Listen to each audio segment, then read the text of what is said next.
नमस्कार दोस्तों, मैं संजय प्रभाकर। दिल्ली कैपिटल्स और बंगाल के विकेटकीपर बल्लेबाज अभिषेक पोरेल अब सिर्फ क्रिकेट की खबर नहीं है, एक गंभीर आपराधिक मुकदमे में फंस गए। वो क्रिमिनल केस में फंस गए हैं। 11 अगस्त 2026 यानी आज के ही दिन पश्चिम बंगाल पुलिस ने उन्हें गिरफ्तार किया है और चिंसुरा कोर्ट ने 3 दिन की पुलिस कस्टडी में भेज दिया है, ऐसी खबर आ रही है। अब उनसे पुलिसिया पूछताछ होगी संगीन जुर्म के आरोप में, और शिकायत एक मेडिकल स्टूडेंट ने की है, ऐसी खबर आई है। और आरोप क्या है? आरोप है कि दोनों करीब 3.5 साल रिश्ते में रहे, शादी की बातें हुई, लेकिन बाद में रिश्ते में खटास आ गई, दरार आ गई। शिकायत में शादी के झूठे वादे के अलावा जबरन शारीरिक संबंध यानी फिजिकल रिलेशन, मारपीट, रोक कर रखना यानी कि बंधक बनाकर रखना, धमकी और निजी रिकॉर्डिंग्स के जुड़े आरोप लगाए गए हैं केस में। कलकत्ता हाईकोर्ट ने पिछले 14 जुलाई को पुलिस को पोरेल को पकड़ने और उनके इलेक्ट्रॉनिक डिवाइसेस को जब्त करने का निर्देश दिया था। अभिषेक अभी दोषी साबित नहीं हुए हैं, क्योंकि अभी तो मामला अदालत में जाएगा, लेकिन मामला सिर्फ प्रॉमिस टू मैरी तक सीमित नहीं है। डिफेंस की लड़ाई तभी मजबूत होगी दोस्तों, जब हर आरोप को अलग अलग कानूनी कसौटी पर तोड़ा जाए। अगर डिफेंस के नजरिए से देखें तो हम प्रोसिक्यूशन के नजरिए से भी बात करेंगे, और जो जानकारियां न्यूज प्लेटफॉर्म्स में आ रही हैं दोस्तों, उनके आधार पर यह बात होगी कि ऐसे आरोपों में आरोपी कब बाइज्जत बरी हो सकता है और कब सजा से बचना मुश्किल हो सकता है। हमारे कानून में क्या प्रावधान है, देश के सुप्रीम कोर्ट के किन लैंडमार्क जजमेंट्स ने क्या बताया है, और ऐसे केसेस में डिफेंस और प्रोसिक्यूशन पक्ष की तरफ से सॉलिड दलील के तौर पर क्या रखा जा सकता है। दोस्तों, न्यूज प्लेटफॉर्म्स में आए दिन ऐसे कई केसेस हमें देखने को मिलते हैं, और कई केसेस तो सामने आते भी नहीं है। बहरहाल, लिव इन रिलेशनशिप में मिलते जुलते आरोप वाली कई खबरें आप देख रहे होंगे, पढ़ रहे होंगे आए दिन। दोस्तों, आगे बढ़ने से पहले एक सवाल, गंभीर सवाल सुनिए।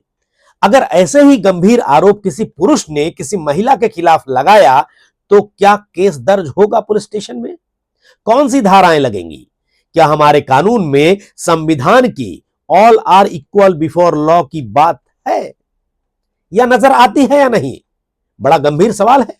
चलिए पहले बात करते हैं, अगर अभिषेक पोरेल पर जैसे आरोप लगे हैं, जो खबरों में आई हैं, वैसे आरोप किसी पर भी अगर लग जाए, तब डिफेंस अपने मुवक्किल को निर्दोष साबित करने के लिए क्या कह सकता है अदालत में, और प्रोसिक्यूशन यानी अभियोजन पक्ष के हाथ में कौन सी बातें हो सकती हैं आरोपी को गुनहगार करार देने के लिए।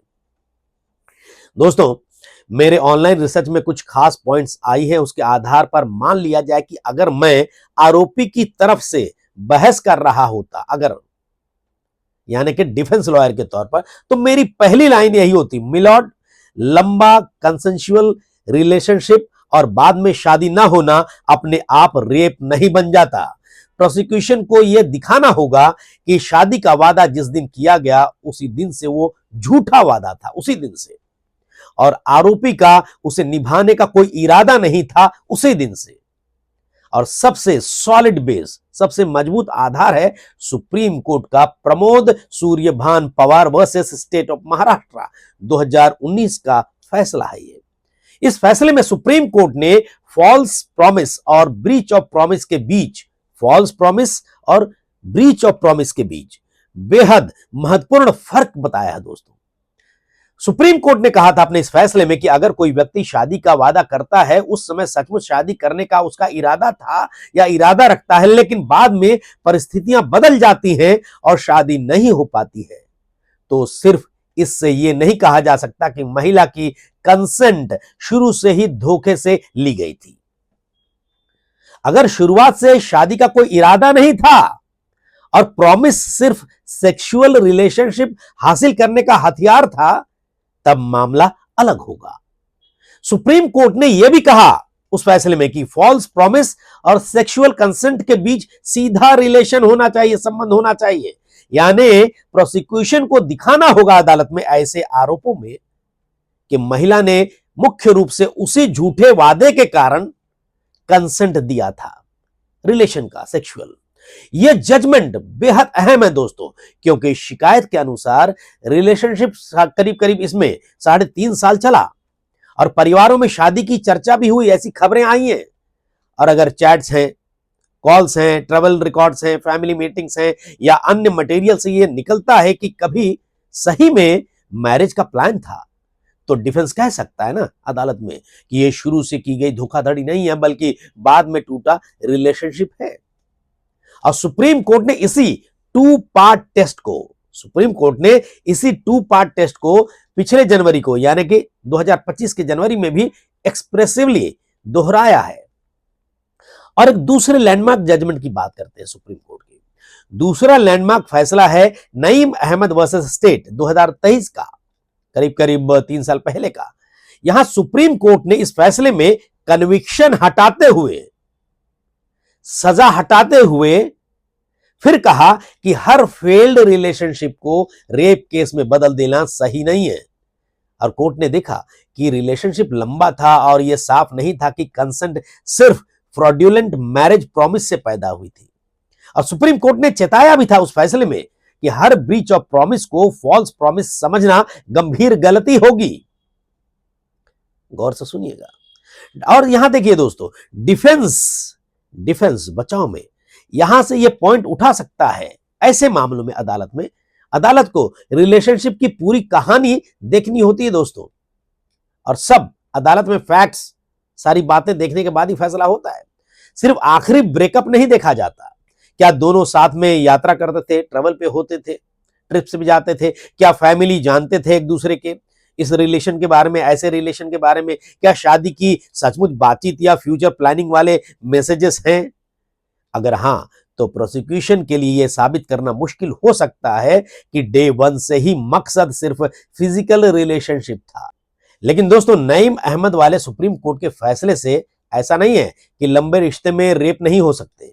इस बात को भी कहा गया है कि अगर फोर्सिबली किया गया है रिलेशन, असॉल्ट किया गया है उसके साथ, लड़की के साथ, महिला के साथ, कन्फाइनमेंट है यानी कि बंधक बनाया गया, इसका इंडिपेंडेंट एविडेंस है अगर प्रोसिक्यूशन के पास, तो वो अलग सवाल बनता है। और सुप्रीम कोर्ट ने इस फैसले में कंसेंशुअल सेक्स और consent obtained through a false marriage promise के बीच इसी डिस्टिंक्शन पर जोर दिया था। और तीसरा फैसला सुनिए, एक और फैसले की बात करते हैं। Maheshwar Tigga versus state of Jharkhand, यह है 2020 का, करीब करीब 6 साल पहले का। सुप्रीम कोर्ट ने इस मामले में भी कन्विक्शन को हटाया और कोर्ट ने रिलेशनशिप की परिस्थितियों और एविडेंस को देखकर पाया कि यह साबित नहीं हुआ है कि शादी का प्रॉमिस शुरू से ही बैड फेथ में था। इसका प्रैक्टिकल मतलब यह है, कोर्ट जो है क्रोनोलॉजी देखती है। पहली मुलाकात कब हुई थी, प्रॉमिस कब किया गया था शादी का, फिजिकल रिलेशनशिप कब शुरू हुआ, शादी की बातचीत कितनी जेन्युइन थी, ब्रेकअप क्यों हुआ और कंप्लेंट कब आई। अब ये ताजा मामले की बात करें, इस तरह के मामलों की अगर अभिषेक पोरेल की बात करते हैं कि इस तरफ से मैं अगर प्रोसिक्यूशन से यही सवाल पूछूंगा कि भाई वो कौन सा एविडेंस है जो दिखाता है कि जनवरी 2023 में रिलेशनशिप शुरू होते ही पोरेल ने मन बना लिया था कि शादी कभी नहीं करनी है। अगर 3 साल बाद मतभेद हुए हैं, तब का कंडक्ट 3 साल पहले की डिसऑनेस्ट इंटेंशन कैसे साबित करता है? यह बात अदालत में उठ सकती है। और बाद की विफलता को ऑटोमेटिकली शुरुआती अपराधी मंशा नहीं कहा जा सकता ना, यह कहा जा सकता है अदालत में। प्रोसिक्यूशन को इंटेंशन को एविडेंस से एस्टेब्लिश करना होगा ऐसे मामलों में, अजम्पशन से नहीं चलेगा। और दोस्तों, सुप्रीम कोर्ट के बाद के जजमेंट्स भी, उसके बाद के भी जजमेंट्स भी महेश्वर तिग्गा को इस ज्यूरिस्प्रूडेंस का हिस्सा मानकर साइड करते रहे हैं। और चौथे फैसले की बात करना भी जरूरी है, और वो है सोनू अलियास यानी कि सोनू उर्फ Subhash Kumar versus state of Uttar Pradesh. ये 2021 का फैसला है सुप्रीम कोर्ट का। सुप्रीम कोर्ट ने वहां एफआईआर क्वॉश करने की यानी कि रद्द की, क्योंकि एलिगेशन से, आरोप से ऐसा मटेरियल नहीं निकलता था कि मैरिज प्रॉमिस शुरुआत से फॉल्स था। और मेरे डिफेंस का पॉइंट एक तरीके से मेरे नजरिए से यह होना चाहिए कि रिलेशनशिप के टूटने और क्रिमिनल ऑफेंस बनने के बीच एक लीगल ब्रिज होना चाहिए, कनेक्शन। और यह कहना कि उसने शादी नहीं की, ये पर्याप्त नहीं होता ऐसे केसेस में, अदालत में टिकेगा नहीं और दिखाना पड़ेगा कि उसने कभी शादी करनी ही नहीं थी और यह बात उसे प्रॉमिस करते समय पता थी। और इसी लाइन को सुप्रीम कोर्ट ने 21 जनवरी 2025 के Nitin B Nikhare versus state of Maharashtra मामले में फिर से दोहराया। उसमें क्या था? कोर्ट ने कहा कि रेप के लिए सिर्फ प्रॉमिस पर फिजिकल रिलेशनशिप पर्याप्त नहीं है। प्रॉमिस शुरू से ही डिसऑनेस्ट होना चाहिए कि उसकी नीयत ही खराब थी कि वो शादी नहीं करने वाला है और वो फिजिकल रिलेशन के चक्कर में है, और वही फॉल्स प्रॉमिस कंसेंट का कारण भी होना चाहिए और वहां प्रोसीडिंग्स क्वॉश कर दी गई। लेकिन अभिषेक पोरेल के मामले में एक महत्वपूर्ण मामला कानूनी ट्विस्ट भी नजर आ रहा है, ऐसा मुझे लगता है। हालांकि ये मैं सिर्फ चर्चा कर रहा हूं, इससे अदालत में क्या होने वाला है क्या नहीं होने वाला वो समय बताएगा।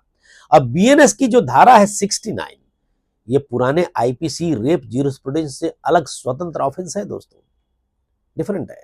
सेक्शन 69 उस परिस्थिति को पनिश करती है जहां कोई पुरुष डिसीटफुल मीन्स से या शादी का ऐसा प्रॉमिस करके जिसे पूरा करने का उसका इरादा था ही नहीं, महिला से सेक्सुअल इंटरकोर्स करता है और वो इंटरकोर्स रेप की कैटेगरी में नहीं आता। सजा 10 साल तक की हो सकती है लेकिन इसमें और फाइन भी है, यानी जुर्माना हो सकता है। इसलिए पुराने जजमेंट्स के आधार पर सेक्शन 69 अपने आप खत्म नहीं होगी। वे जजमेंट्स डिफेंस को इंटेंशन और जेन्युइन वर्सेस फॉल्स प्रॉमिस समझाने में बहुत मदद कर सकते हैं। लेकिन सेक्शन 69 अपने इंग्रेडिएंट्स हैं और रिपोर्ट जो बता रहे हैं कि पोरेल के खिलाफ सेक्शन 69 भी लगाई गई है, ऐसे रिपोर्ट्स में आई है। और यहां एक बिल्कुल नया सुप्रीम कोर्ट रेफरेंस भी डिफेंस के काम में शायद लोग बहस कर सकते हैं। Bhanwar Singh versus state of Madhya Pradesh, ये 2025 का पिछले साल का फैसला है। ये सीधे बीएनएस सेक्शन 69 का मामला था। आरोपी ने कहा कि रिलेशनशिप कंसेंसुअल था, यानी कि सहमति थी, इसके हिसाब से सेक्सुअल रिलेशन हुआ था और सुप्रीम कोर्ट ने फाइनल एक्विटल नहीं दिया। लेकिन सेक्शन 69 और सेक्शन 140 सबसेक्शन 3 बीएनएस वाले मामले में एंटीसिपेटरी बेल दी और इन्वेस्टिगेशन में कोऑपरेशन की शर्त लगाई। ऐसी बात मेरे ऑनलाइन रिसर्च में आई है।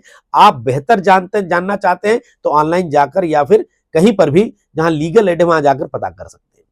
तो दोस्तों, इसलिए इस जजमेंट को सेक्शन 69 खत्म करने वाला फैसला बताना बिल्कुल गलत होगा। लेकिन यह बात जरूर नजर आ रही है कि सिर्फ सेक्शन 69 लग जाने से दोष यानी गिल्ट तय नहीं हो जाती और कोर्ट फैक्ट्स और कंसेंसुअल रिलेशनशिप की डिफेंस को बेल स्टेज पर भी कंसीडर कर सकती है। अब सवाल, अभिषेक पोरेल जैसे मामले में आरोपी कैसे डिफेंस कर सकता अपने आप को? पहला मोर्चा तो यह हो सकता है डिफेंस में कि digital evidence, phone, chats, emails, travel bookings और फैमिली कम्युनिकेशंस जो हैं आपस में, ऐसे मामलों में मैं सिर्फ अभिषेक पोरेल की बात नहीं कर रहा, लेकिन हां, कई मामलों में यही चीजें जो हैं खतरा भी बन सकती हैं और सजा भी मिल सकती है। अगर इनसे जेन्युइन रिलेशनशिप और मैरिज प्लानिंग साबित होती है इन सब चीजों से, तो फॉल्स प्रॉमिस का आरोप कमजोर हो सकता है अदालत में।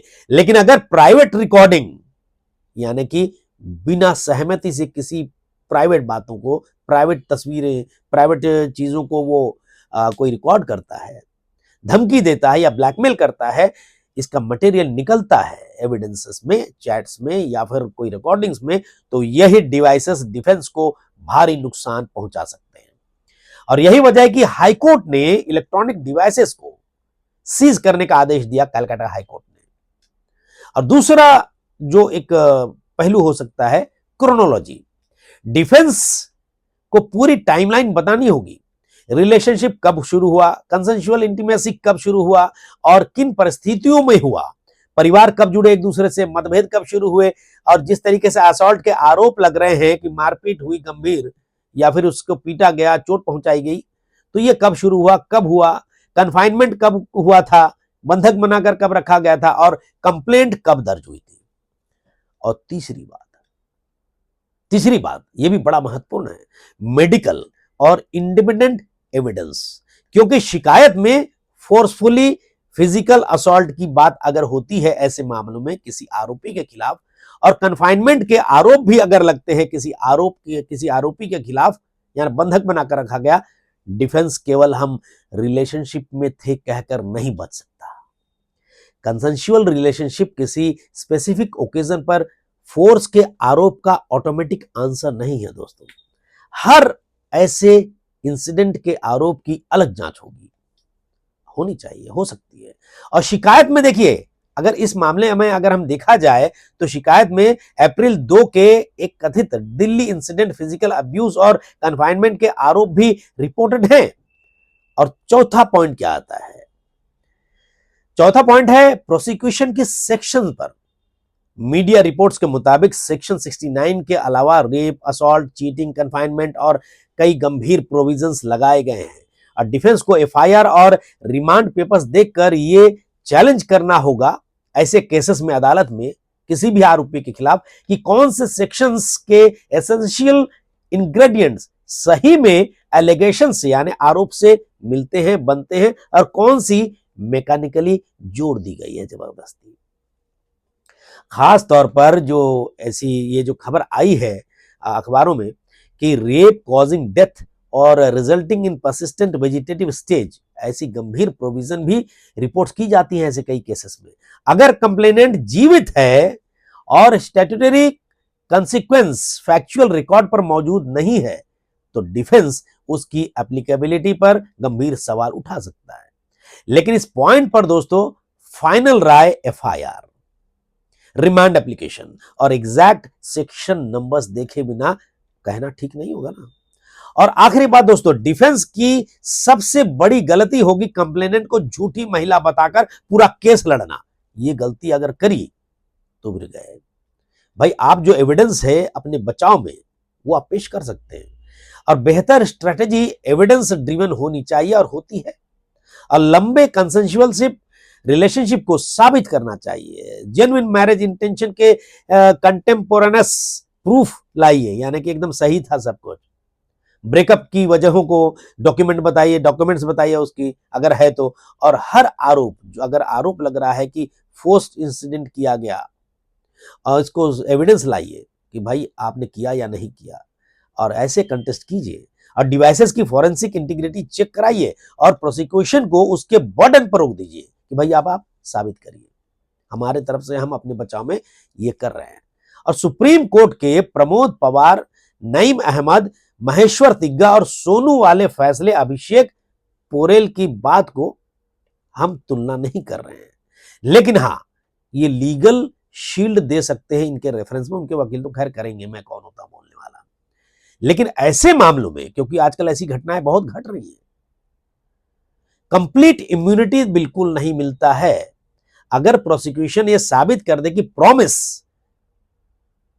शादी करने की प्रॉमिस शुरू से ही एकदम झूठा था, सेक्सुअल रिलेशन बनाने के लिए झूठी प्रॉमिस की गई, या किसी स्पेसिफिक ओकेजन पर फोर्स किया गया, जबरदस्ती की गई, बंधक बनाया गया, असॉल्ट किया गया, इंटिमिडेशन या नॉन कंसेंशुअल रिकॉर्डिंग हुई, तो पुराने कंसेंशुअल रिलेशनशिप प्रेसिडेंट्स उन्हें नहीं बचा सकते।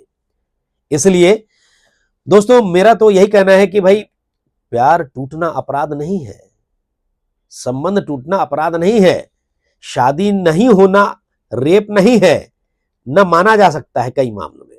और फेल्ड प्रॉमिस को फॉल्स प्रॉमिस मान लेना बिल्कुल कानून तो नहीं कहता। लेकिन जहां फोर्स है और डिसीट एविडेंस है, यानी कि जानबूझकर धोखा किया गया है, यह साबित हो जाए तो कानून वहां अपना काम करेगा। तो दोस्तों उस खास सवाल पर तो बात हुई नहीं। अगर ऐसे ही गंभीर आरोप किसी पुरुष ने किसी महिला के खिलाफ लगाया तो क्या पुलिस स्टेशन में केस दर्ज होगा? कौन सी धाराएं लगेंगी? क्या हमारे कानून में भारत के संविधान की all are equal before law की बात है? तो क्या कानून में ये बातें नजर आती हैं? बहुत गंभीर सवाल है, इस पे भी चर्चा होगी, लेकिन अगले वीडियो में। नमस्कार दोस्तों।